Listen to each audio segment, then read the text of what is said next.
నేను ఈ నెల 4th ఒక డీల్ అయితే పోస్ట్ చేయడం జరిగింది టెలిగ్రామ్ ఛానల్లో. అలాగే ఆ డీల్ పెట్టిన పోస్ట్‌ని దాని ద్వారా నేను కూడా పర్చేస్ చేయడం జరిగింది. అదొచ్చేసి మనకి బీమ్ ఫ్యూరియస్ అనే ఒక ఎలక్ట్రిక్ స్కూటరు.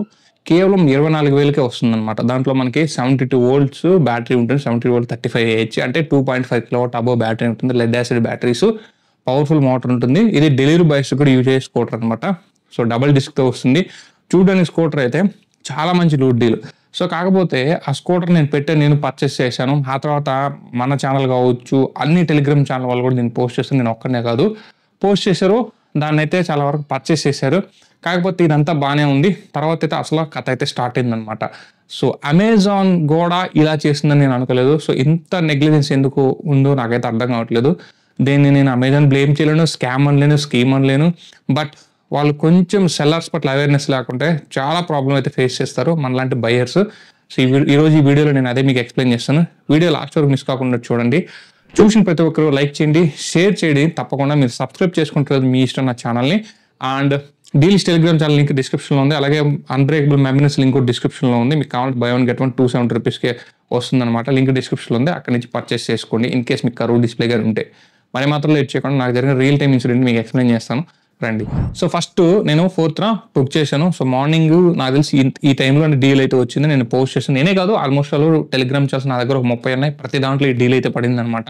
ఈ డీల్స్ ఏమి ఆ రాకెట్ స్కై కదా ఆకాశం నుంచి రావు, అందరికీ ఒక దగ్గర నుంచి డీల్స్ వస్తాయి. సో కాబట్టి నేనేమి ఇది కనిపెట్టిన డీల్ కాదు. సో ప్రతి ఒక్కరు కామన్గా అందరికి వస్తాయి ఈ డీల్స్. పోస్ట్ చేశాక నా దాంట్లో నుంచి ఒక 4 మెంబర్స్ అయితే బై చేశారు. నేను ఒక మొత్తం 5 మెంబర్స్ బై చేసాము. తర్వాత అది వెంటనే అవుట్ ఆఫ్ స్టాక్ అయితే వెళ్ళిపోయింది.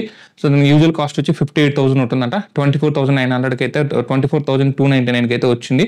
సో మీకు డీటెయిల్స్ అన్ని కనిపిస్తున్నాయి స్క్రీన్ రికార్డింగ్లో. వస్తే నేను దాన్ని పర్చేస్ చేశాను. సో నాకు పేమెంట్ అయిపోయిన ఒక 1 అవర్ లోపలే షిప్డ్ అని వచ్చింది. కొరియర్ ఫెసిలిటీ నుంచి లెఫ్ట్ అయిందని వచ్చింది. తర్వాత నాకైతే ఎటువంటి అప్డేట్ లేదు. స్టిల్ డేట్ వరకు నాకు ఎటువంటి అప్డేట్ లేదు. అది ఎక్కడ ఉందో కూడా తెలియదు. సో ప్రాబ్లం ఎక్కడ ఉందంటే నెక్స్ట్ డేనే డెలివరీ అవ్వాల్సిన ఐటమ్ అంటే 5th డెలివరీ అవ్వాల్సిన ఐటమ్ ఇప్పటివరకు డెలివరీ లేదు. సో నాకేమో ఇప్పుడు యాప్లో 11th డెలివరీ అవుతుంది. లేదంటే నెక్స్ట్ డే 12th మీకు రీఫండ్ ఇస్తామని చెప్తున్నారు. ఇంతవరకు బాగానే ఉంది ఐటమ్. So no problem. ఇంతవరకు అయితే కథ అంతా సుఖాంతం అన్నట్టే ఉంది. ఎందుకంటే కనీసం వస్తే నాకు స్కూటర్ అయినా వస్తుంది, లేకుంటే రీఫండ్ అయినా వస్తుంది. సరే ఇంక అంతటితో నేను వదిలేయకుండా అమెజాన్ కస్టమర్ కేర్కి కాల్ చేశాను అనమాట. అంటే ఇప్పుడు నాకు ఆ స్కూటర్ రావాలని చెప్పి నేను ఫైట్ చేయట్లేదు. ఎందుకంటే ఒక 50,000 ఐటమ్ నాకు 24,000కి వస్తుంది అంటే అది నాకు రావాలని నేను ఫైట్ చేయను. అది కరెక్ట్గా దాని రేట్ అయితే అది కాదు. సో చాలా చీప్ ప్రైజ్లో వస్తుంది. ఆల్మోస్ట్ దాని బాడీ కాస్ట్కే బండి వస్తుంది అన్నమాట. బాడీ కూడా మనకు 30,000 దాకా పడుతుంది. సో బ్యాటరీస్ ఒక ఎట్లేదని సరే ఒక 15,000-20,000 బ్యాటరీస్ పడతాయి. అటు చూసినా కూడా 50,000 అవుతుంది ప్రైజు.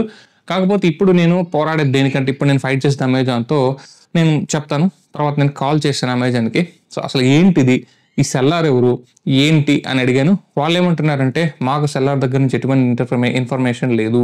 ఈ సెల్లార్ వచ్చేసి అంటే మీరు గుర్తుపెట్టుకుని మీరు ఏదైనా ఆన్లైన్లో ఎలక్ట్రిక్ వెహికల్స్ కానీ మీరు ప్లేస్ చేస్తే ఆర్డరు జస్ట్ అమెజాన్ ప్లాట్ఫామ్ మాత్రమే అనమాట. సో ఆర్డర్ షిప్ చేసేది వాళ్ళు థర్డ్ పార్టీ సర్వీస్తో షిప్ చేస్తారు. డెలివరీ కావచ్చు, ఇంకోటి కావచ్చు, థర్డ్ పార్టీ. నాకైతే డెలివరీ ద్వారా షిప్ చేశారు సెల్లరు. దాని ద్వారా షిప్ చేస్తారనమాట. సో ఎలక్ట్రిక్ వెహికల్స్ని ఎలక్ట్రిక్ కాంపోనెంట్స్ షిప్ చేయడానికి ఎటువంటి అధికారం అమెజాన్ కొరియర్కి అయితే లేదనమాట. First point. సో కాబట్టి మీరు ఏదైనా ఎలక్ట్రిక్ బ్యాటరీస్ ఇవన్నీ కూడా ఏంటంటే థర్డ్ పార్టీ కొరియర్స్లో మాత్రమే, అంటే అది కొరియర్ అనకూడదు, కార్గో అంటారు. కార్గోలో మాత్రం వస్తుంది. సో ఇట్లాంటి పెద్ద పెద్ద ఐటమ్స్ బుక్స్ లైక్ ఇన్వర్టర్స్ కావచ్చు, ఇన్వర్టర్ బ్యాటరీస్ కావచ్చు, బ్యాటరీ వెహికల్స్ కావచ్చు, ఇట్లాంటివన్నీ కూడా. ఎందుకంటే అమెజాన్కి అయితే దానికైతే పర్మిషన్ లేదంట ఇది బ్యాటరీ ఐటమ్స్ని షిప్ చేయడానికి. ఫస్ట్ విషయం తెలిసింది, చాలా మంచి విషయం ఇది. రెండో విషయం ఏంటంటే సెల్లారు వీళ్ళకైతే ట్రాకింగ్ డీటెయిల్స్ ప్రొవైడ్ చేయడంట. జస్ట్ సెల్లార్ డైరెక్ట్గా డెలివరీకి ఇస్తారు. ఆ డెలివరీ వాళ్ళు మన దగ్గరికి వచ్చాక ఫోన్ చేస్తారు. ఫోన్ చేసి మనకైతే ఐటమ్ అయితే డెలివరీ చేస్తారు అనమాట. ఆ తర్వాత అమెజాన్లో సెల్లర్ అప్డేట్ చేస్తే మనకి అక్కడ GST ఇన్వాయిస్ అయితే డౌన్లోడ్ అవుతుంది. ఇది ప్రాసెస్. సో వీళ్ళు అమెజాన్ వాళ్ళు చెప్పింది ఏంటంటే ఇదండి ప్రాసెస్. సో దీంతో మాకు ఎటువంటి సంబంధం లేదు. ఈ సెల్లార్ అంటే ఈ డెలివరీ ప్రాసెస్ మాకు ఎటువంటి సంబంధం లేదు. కానీ ఒకటైతే మేము చెప్తాము, పేమెంట్ మాత్రం మీకు ఐటమ్ డెలివరీ అయిన తర్వాత మాత్రమే సెల్లార్కి మేము సెండ్ చేస్తాం ఆఫ్టర్ 15 days తర్వాత. సో కాబట్టి పేమెంట్ ప్రొడక్షన్ మాత్రం మేము గ్యారంటీ ఇస్తాం. అంటే ఇప్పుడు మనకు ప్రొడక్ట్ రాకపోయినా సరే సో అమెజాన్ మనకు రీఫండ్ ఇస్తుంది. ఏదైనా అవకతవకలు జరిగినా సరే అమెజాన్ మనకి రెస్పాన్సిబిలిటీ తీసుకుంటుంది. అక్కడ వరకు అమెజాన్ అయితే నాకు నచ్చింది. సో అమెజాన్ ఎప్పుడు డిసప్పాయింట్ అయితే చేయదు. సో ఈ విషయంలో మాత్రం నాకు బాగా నచ్చింది. సో కాబట్టి ఇప్పుడు మనకి ప్రొడక్ట్ వచ్చినా రాకపోయినా ఒకవేళ వచ్చేదైనా ప్రాబ్లం వచ్చినా సరే అమెజాన్ నుంచి పేమెంట్ ప్రొటెక్షన్ అయితే ఉంటుంది. సో కాబట్టి ఇక్కడ సేఫ్. ఈ విషయం అయితే నాకు చెప్పారనమాట. సరే నాకు ఎందుకో డౌట్ వచ్చింది. సెల్లర్ని కాంటాక్ట్ అయితే సెల్లర్ అయితే రిప్లై ఇవ్వలేదు 2 days నుంచి. సరే పోనీలే అని చెప్పేసి ఈ భీమ్ భారత్ ఎలక్ట్రిక్ మొబిలిటీ వాళ్ళు ఉంటారు కదా, సో ఈ భీమ్ మోటార్స్ వాళ్ళనైతే నేను కాంటాక్ట్ అయినమాట త్రూ వాట్సాప్లో. కాంటాక్ట్ అయితే వాళ్ళు చెప్పింది ఏంటంటే, మాకు ఎటువంటి సెల్లర్ లేడు అఫిషియల్గా, మేమే సెల్ చేస్తాము. సో మా భీమ్ ఎలక్ట్రిక్ మోటార్స్ సెల్లర్ ఉంటే మాత్రం మీరు పర్చేస్ చేయండి, లేకుంటే పర్చేస్ చేయొద్దు, మాకు ఆ సెల్లర్తో సంబంధం లేదు, అతని దగ్గర వెహికల్స్ ఉన్నాయో లేవో కూడా మాకు తెలియదు అని చెప్పి ఈ భీమ్ ఎలక్ట్రిక్ మోటార్స్ వాళ్ళు అయితే వాట్సాప్లో కన్ఫర్మేషన్ ఇచ్చారు. సో ఆ తర్వాత నాకు ఒక సబ్స్క్రైబర్ కూడా మెసేజ్ పెట్టాడు, అన్న అది వాళ్ళు జస్ట్ అలా చూపిస్తారు కానీ అది ప్రొడక్ట్ అయితే రాదు, లాస్ట్కి నీకు రీఫండ్ వస్తుంది, సో అమెజాన్ వాళ్ళతో మాట్లాడితే నీకు రీఫండ్ ఇచ్చేస్తారు, ప్రొడక్ట్ అయితే రాదు అని చెప్పాడు. సో జరిగిన స్టోరీ అయితే ఇదనమాట. నేను ఈ స్టోరీ మీ ముందు తీసుకోవడం మెయిన్ రీజన్ ఏంటంటే, సో ఇంత పెద్ద కంపెనీ, ఇంత world number 1 e commerce site అయిన అమెజాన్లో ఇటువంటి టూత్ పిత్తర్ సెల్లర్స్, ఫ్రాడ్ సెల్లర్స్ ఇంకా ఉన్నారంటే వీళ్ళని ఎందుకు ఫిల్టర్ చేయలేకున్నారు? First question. రెండు వచ్చేసి ఐటమ్ ప్రైజింగ్ అనేది అమెజాన్ ఖచ్చితంగా దాంట్లో ఇన్వాల్వ్ అవుద్ది. సో ఒక 60-70 వేలు ఐటమ్ని 20 వేలకు తీసుకొస్తున్నారంటే ఎందుకు బ్యాక్వర్డ్లో ఎంక్వైరీ చేయదు? ఎందుకు తరోగా ఎంక్వైరీ చేయకుండా ఆ ప్రైజ్లో అలా డిస్ప్లే చేస్తున్నారు? రెండో విషయం. అండ్ మూడో విషయం ఏంటంటే, so customer care support, seller customer కేర్తో ఎందుకు సపోర్ట్ చేయట్లేదు? సెల్లార్ దగ్గర నుంచి ఎటువంటి ఇన్ఫర్మేషన్ కస్టమర్ కేర్లో తీసుకోలేకున్నారు. సో ఇంత అంటే ఆ సెల్లార్ అంత నెగ్లిజెంట్గా, అంత వరస్ట్గా ఉంటే అమెజాన్ ఇంకా ఎందుకు అతను సెల్లార్ లైసెన్స్ రద్దు చేయకుండా ఉంది? ఈ మూడు విషయాలు అయితే నాకు ఒక నిన్నటి నుంచి నాకు మైండ్లో తిరుగుతున్నాయి. బేసిక్గా ఏంటంటే, ఇప్పుడు మీరైనా గుర్తుపెట్టుకోండి, సో మీరు ఏదైనా ఒక ప్రోడక్ట్, లైక్ మీరు ఏదైనా ఆఫ్లైన్ స్టోర్లో కూడా ఒక ప్రోడక్ట్ కొన్నారు, అది ఎక్స్పైరీ డేట్ అయిపోయింది లేదా ప్రోడక్ట్ బాగలేదు, సో మీరు అక్కడికి ఒకసారి వెళ్తారు, 2 సార్లు వెళ్తారు, ప్రతిరోజు అదే స్టోర్కి వెళ్ళి అదే చెత్త ప్రోడక్ట్ కొంటారు కదా, మనమే వాళ్ళని బాయ్కాట్ చేస్తాం, లేదా కొద్ది రోజులు వాళ్ళకే బిజినెస్ రక్క తీసేస్తారు. సో అంటే మనకి ప్రోడక్ట్ అనేది మంచిగా లేకుంటే, ప్రోడక్ట్ రెస్పాన్స్ లేకుంటే, ప్రోడక్ట్కి సంబంధించిన రెస్పాన్స్, ఎందుకంటే ఎన్నో ఎలక్ట్రిక్ వెహికల్ కంపెనీస్ అని చెప్పుకొని వచ్చి మాది అని చెప్పి ఈరోజు నామరపల్లెకుండా ఎంతో మంది ప్రమోట్ చేస్తున్నారు. వాళ్ళకి నేను ఒకప్పుడు ఎలక్ట్రిక్ వెహికల్స్ మీద వీడియోస్ చేశాను, తలాతోక లేకుండా ప్రమోట్ చేస్తున్నారు. వాడు ఉంటాడో ఊడతాడో కూడా తెలియదు, ఈ రోజు రేపు ఉంటాడో తనకు గ్యారెంటీ లేదు. సో ఇటువంటి సిచ్యువేషన్లో ఎలక్ట్రిక్ వెహికల్స్ అనేటివి ఇంత అంటే కొన్ని 190 నుంచి 200 కంపెనీస్ వరకు ఉన్నప్పుడు వాటిని ఎందుకు ఫిల్టర్ చేయలేకుంది? సో కంపెనీ ఏంటో, ఆ తర్వాత సెల్లార్ ఎవడు అంటే ఇప్పుడు ఆగ్రో సీడ్స్ అండ్ ఏదో సంథింగ్ గింజలు అమ్మేవాడు ఎలక్ట్రిక్ వెహికల్స్ అమ్ముతుంటే ఎందుకు అమెజాన్ ఫిల్టర్ చేయలేకుంది?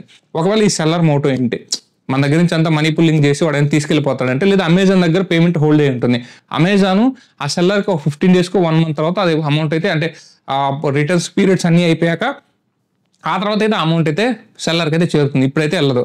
సో ఈ సెల్లర్ ఎరగదీసేది ఏంటి? సో దీనివల్ల ఏంటి, ఇది ఏమైనా అమెజాన్ ఏమైనా జిమ్మిక్ చేస్తుందా ఇట్లా అమెజాన్లోకి ఫ్లోటింగ్ తీసుకురావడానికి, లేదంటే సెల్లార్స్ వీళ్ళు ఏమైనా క్రియేట్ చేస్తున్నారా, లేకుంటే సెల్లర్ అనేవాడు ఇట్లాగా మిడిల్ క్లాస్ మైండ్ సెట్తో ఆడుకుంటున్నాడా అనేది అయితే పెద్ద క్వశ్చన్ మార్క్. ఈ మధ్యకాలంలో ఎక్కువ ఎలక్ట్రిక్ వెహికల్స్లోనే, లైక్ కావాలి చూడండి, 19,000 ఎలక్ట్రిక్ వెహికల్ అని ఈ మధ్య ఒక పోస్ట్ నేనే మన టెలిగ్రామ్ ఛానల్ కానీ అన్ని టెలిగ్రామ్ ఛానల్ వచ్చాయి. 20,000 ఒకటి వచ్చింది, 21,000 ఒకటి వచ్చింది, 24,000 ఒకటి వచ్చింది, ఇప్పుడు 30,000 కూడా ఒకటి రన్ అవుతుంది అనమాట. ఇది ఎందుకు ఇలా జరుగుతుంది? సో ఎందుకు వీళ్ళు ప్రైసెస్ మీద ఎందుకు అంత అవేర్నెస్ లేకుండా అలా గుడ్డిగా ఉన్నారనేది నా క్వశ్చన్ అనమాట. సో అమెజాన్ దీన్ని చేంజ్ చేసుకోవాలి. అండ్ సెల్లర్స్ కూడా ఏంటంటే, సో వాళ్ళు ఇంతకుముందు ఏదో ప్రోడక్ట్ అమ్ముంటారు, ఆ రివ్యూస్నే ఆ ప్రోడక్ట్ ప్లేస్ ఈ ప్రోడక్ట్ పెట్టి దాన్ని రీప్లేస్ చేసి స్కామ్ చేస్తున్నారనమాట. సో ఒక అమెజాన్లో ఇది బాగా ఎక్కువగా ఉంది. ఫ్లిప్కార్ట్ విషయానికి వస్తే ఈ ప్రాబ్లం అయితే లేదు. ఫ్లిప్కార్ట్లో రివ్యూస్ అక్కడ క్లియర్ కట్గా తెలిసిపోతాయి, 1 star 2 star మొహమాట లేకుండా ఫ్లిప్కార్ట్లో రివ్యూస్ జెన్యూన్, అది అక్కడ మాత్రం చెప్పాలి. బట్ అమెజాన్ విషయానికి వస్తే మాత్రం రివ్యూస్ అనేవి మనం అటు ఇటు తర్జన చేయొచ్చు అనమాట. ఇది నాకైతే కొంచెం అమెజాన్ ఇది మార్చుకుంటే బాగుంది అనిపించి. బట్ అమెజాన్ విషయంలో మాత్రం నేను హ్యాపీ, నాకు పేమెంట్ ఎక్కడికి వెళ్ళదు, సో పేమెంట్ ప్రొటెక్షన్ ఉంటుంది, వాళ్ళు ఆల్మోస్ట్ అన్నీ కూడా మంచి సర్వీస్ ఇస్తారు, డెలివరీ సర్వీస్ అంతా బాగుంటుంది.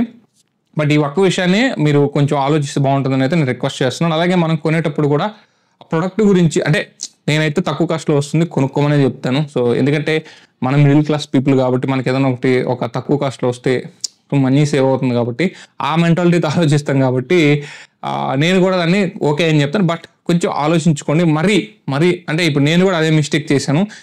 ఇట్లా ఇంత ఓపెన్గా ఎవడు వీడియో కూడా చేయడు. ఇప్పుడు ఇన్ని టెలిగ్రామ్ ఛానల్స్లో పోస్ట్ చేశారు కదా, ఒక్కడేది మీకు వీడియో చేశాడు, ఒక్కడే దీని వెనకాల నిజాలు చెప్పాడా? ఎవడో చెప్పాడు. ఎందుకంటే అలా చెప్తే ఆడెక్కడ చీప్ అయిపోతాడో, ఆయన ఎక్కడ ఏమంటారని భయం అనమాట. బట్ మనకైతే అదేం లేదు. సో ఉన్న ఫ్యాక్ట్ అయితే చెప్పాను. కొంచెం చేంజ్ చేసుకుంటే బాగుంటుంది. అండ్ మీరు కూడా కొంచెం ఆలోచించి అవేర్నెస్ ఉంటుంది. కాకపోతే ఒక అమెజాన్ విషయంలో పేమెంట్ ప్రొటెక్షన్ అయితే ఉంటుంది, మీరైతే భయపడాల్సిన అవసరం లేదు. ఆ ఇన్ఫర్మేషన్ కోసం నేను వీడియో అయితే ఇంతవరకు చేశాను అనమాట.